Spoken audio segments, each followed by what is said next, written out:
প্লেয়ারদের খেলা চলছে। World man of the match, আজকে ম্যান অব দ্য ম্যাচ নির্বাচিত করবেন জনাব হেদায়েত মোর্শেদ ভূঁইয়া। খেলা শেষ হওয়ার সাথে সাথে আমরা আপনাদেরকে জানিয়ে দেব ম্যান অব দ্য ম্যাচের নাম সাকিব। চুরাস্তার খেলোয়াড় বাধা প্রাপ্ত হচ্ছেন, ভুল পাস সরকার যোগ্য তিনি রাখতেই পারলেন না। বাধা ছাড়ার খেলোয়াড় আর আক্রমণে বাধা ছাড়ার খেলোয়াড়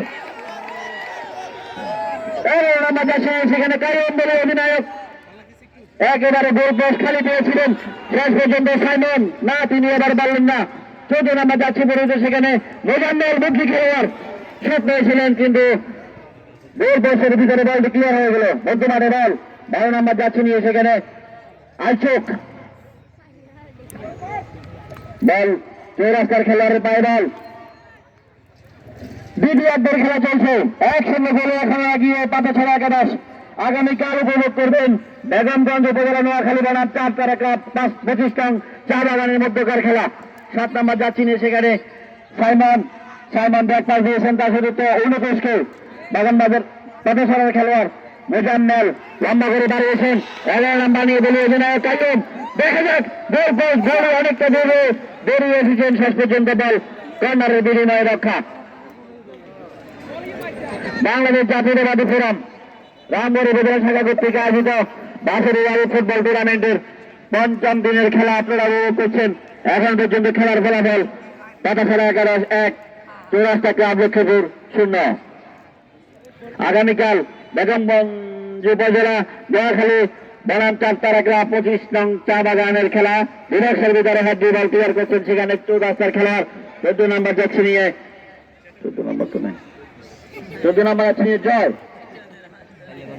দিয়েছেন তার সতীর্থ হোসেনকে। পাতাছড়া খেলোয়াড়ের পায়ে বল, হাজার হাজার দর্শকের উপস্থিতি। মোজাম্মেল বল দিয়েছিলেন তার সতীর্থ খেলোয়াড়কে, আবার মোজাম্মেলের পায়ে বল। গোলের ব্যবধান বাড়াতে বেরিয়ে পাতাছড়া একাদশ, অন্যদিকে গোলের ব্যবধান কমাবে এবং নিজেদেরকে বিজয় করতে, গোলের ব্যবধানের সমতা অথবা নিজেকে বিজয় করতে মরিয়া চৌরাস্তা ক্লাব লম্বা করে দিয়েছেন উদ্দেশ্যে, সেখানে 19 নম্বর জার্সি পরে ছিলেন পাতাছড়ার খেলোয়াড়, ভুল পাস। 5 নম্বর নিয়ে ইমরান চৌরাস্তার খেলোয়াড় লম্বা করে দিয়েছেন চতুর্থ খেলোয়াড়কে, না, দেখা যাক কি হয়। রাকিব চৌরাস্তার খেলোয়াড়,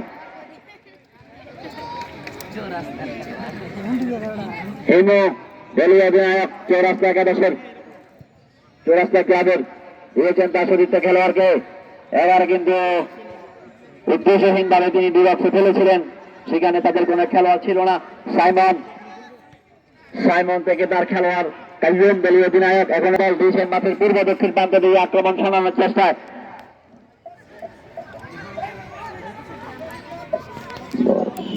রহমান দিয়েছেন কাইয়ুমকে দলীয় অধিনায়ক, দেখা যাক কি হয়। বিভক্তের ভিতরে বল